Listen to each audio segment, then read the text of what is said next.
ശരിക്കും അമ്പല പറമ്പുകളിൽ തുടങ്ങി വെള്ളിത്തിരയിലെത്തി ചുരുങ്ങിയ കാലം കൊണ്ട് മലയാള സിനിമയിലെ എണ്ണം പറഞ്ഞ കൊമേഡിയനായിട്ടുള്ള ഒരു മനുഷ്യനാണ് ഇദ്ദേഹം. ആ കാലത്ത് ഇദ്ദേഹത്തിന്റെ പല സ്റ്റേജ് ഷോകളും നേരിട്ട് കാണാൻ എനിക്ക് സാധിച്ചിട്ടുണ്ട്. കോഴിക്കോട് തന്നെ പെരുവണ്ണ പന്തീരാങ്കാവ് ഭാഗത്തൊക്കെയുള്ള ഒരു സംസാര ശൈലിയാണ് ഇദ്ദേഹം സ്റ്റേജ് ഷോകളിലും പിന്നീട് സിനിമയിലെത്തിയപ്പോഴും ഇദ്ദേഹം ഉപയോഗിച്ചിട്ടുള്ളത്. മാമുക്കോയക്കും കുതിരവട്ടം പപ്പുവിനും ശേഷം കോഴിക്കോടൻ ശൈലിയിൽ മലയാളികളെ ചിരിപ്പിക്കാൻ ഇദ്ദേഹത്തിന് സാധിച്ചു.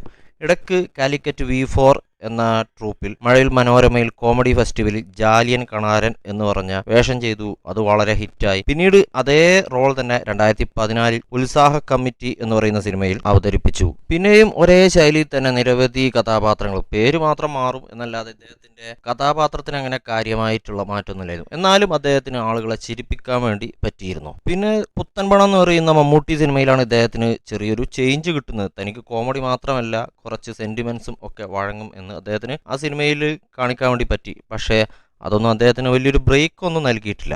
അങ്ങനെ 2019 ഫാൻസി ഡ്രസ് എന്ന് പറയുന്ന ഒരു സിനിമയിൽ ഒരു മെയിൻ റോൾ ഗിന്നസ് പക്രു എന്ന് പറയുന്ന അജയ് കുമാറിന്റെ കൂടെ ഇദ്ദേഹത്തിന് ലഭിക്കുന്നത്. പക്ഷേ ആ സിനിമ അത്ര ശ്രദ്ധിക്കപ്പെട്ടില്ല.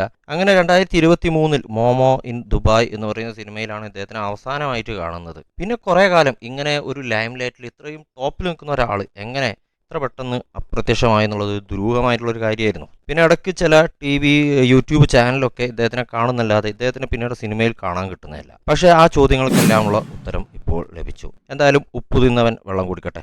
ചുരുക്കി പറഞ്ഞാൽ ഇത്രയേ ഉള്ളൂ. യാതൊരു സിനിമ ബാക്ക്ഗ്രൗണ്ടും ഇല്ലാതെ ഹരീഷ് സ്വന്തം കഴിവ് കൊണ്ട് ഉയർന്നു വന്നിട്ടുള്ള ഒരു മനുഷ്യനാണ്. സിനിമ അദ്ദേഹത്തിനെ ഉപേക്ഷിച്ചിട്ടുണ്ടെങ്കിലും വേദികളെ ചിരിപ്പിക്കാനുള്ള കഴിവ് അദ്ദേഹത്തിന് അന്നും ഇന്നും ഉണ്ട്.